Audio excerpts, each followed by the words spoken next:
خوشبختانه 90% برقی که استحصال می شود در تاجیکستانمان از حساب نیروگاه برق آبی است، یعنی برق خوش صفت از لحاظ اکولوژی از همه جهت تازه است و 10%شون و این هم باشد در زمستان ما مجبور هستیم که برق را از حساب مرکزهای برق و گرددهی تولید نماییم. حکومت جمهوری تاجیکستان در جایی با شریکان روش با بانک جهانی لایحه برقراری دهات بررسی کرده استاده است و تا سال آینده مناسب باشد باز 10 میگاوات از حساب نیروگاه بادی آفتابی بعضیشون برقی میشن مایده هستند و همون یعنی سیستم ذخیره انرژی که هست همون را ما بررسی می‌کنیم. در برابر این ما تجربه منطقه را گرفته تجربه جهان داره. ما گفته شدیم با شریکان رشد و با سکتور خصوصی داریم که برای رشد نمودن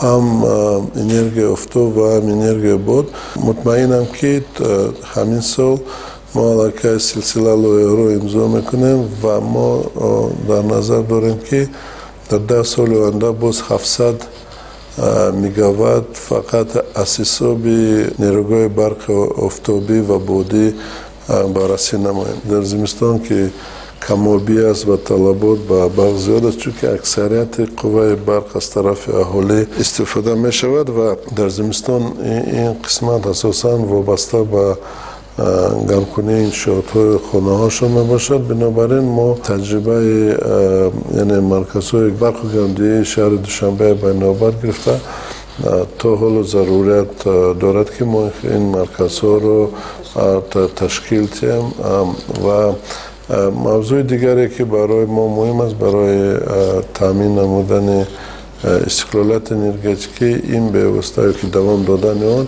این استخراج نفت و گاز می باشد و این هم برای ما خود تامین کننده مهم است مخصوصا وابسته به استخراج گاز چون که وزیر موضوع اکولوژی حفظ محیط این برای حکومت جمهوری تاجیکستان اولین درجه می باشد و در رشد دادن مرکزهای برق و گرمدهی ما دقت اساسی با شاید استفاده برای گاز استفاده میبریم. نرخ قوه برق در تاجیکستان در سطح جهانگیری از همه پسترین است. این نرخ حتی 50% خراجات استحصال برق پوشانده نمیتواند. ولی حکومت هم نمیتواند که طرف را بالان بردارد چون که امکانات پرداخت پذیری اهالی کمتر است.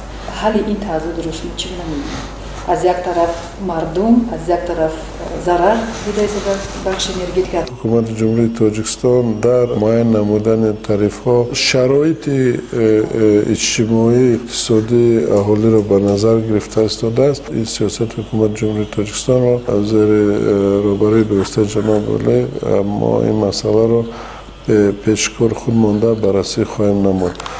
بنابر همین سبب چون که در گذشته از روی مبلغ‌هایی که جلب شدگی بودن در اساس اصلاحات ما باید هر ساله تعرفه ها را زیاد میکردیم و تعرفه ها را در یک سطح باید قرار می‌داشت که خراجات های استحصالی و عهده‌داری مالیاتی که سیستم الکترونیکی در تاجیکستان من پیش امان مبلغ گذاران دارد باید جابجا شود.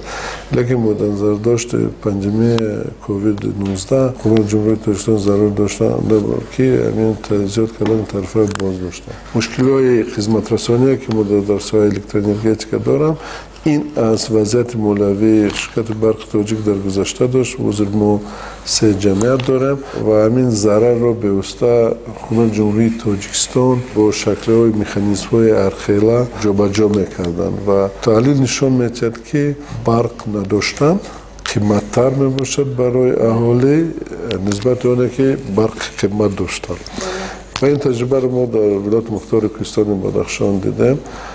فرقیت قریب 8 برابر یعنی ما میگیم که امروز خراجات یعنی اگر قوه برق نباشد ما شمایان چیکار کردنمون در کار است. ما باید انگیش گیریم ما باید هیزم گیریم ما باید شنگ یعنی خراجات ما بیشتر میشد و اگر ما خراجات میانه خود به برق حساب کنیم و خراجات با خود هر ماه که واسه قوه برق است قریب 8 برابر کم میشد. یعنی کدام تعریفی که معین کرده نشود وای رقابت پذیر می باشد. حکومت جمهوری تاجیکستان متدولوژی نو رو تصدیق کردن که در اونجا ما عذر و به خاطر شفافیت در آوردن شماره تعریف ها برای هر خیلی نمود استفاده برندگان کم کنه و مسئله موسمی را هم به نظر گرفتن در کار است تا چه درجه فایده‌آوری آن اثبات شده است یا که نه. یعنی همه اینها به ما امکانیت می‌دهد که ما توانیم متدولوژی طرفه را پرزور نماییم. خود متدولوژی روی کار است و تا نزدیک شاید روی کار نشود و البته با جلب متخصصان و مسئولین وزارت کمیته و خدمات های داخلی دار خلاصه بندی کرده می شود. با حکومت جمهوری تاجیکستان سترکتور طرفه برای همین سال و سالهای آینده پیشکش می شود.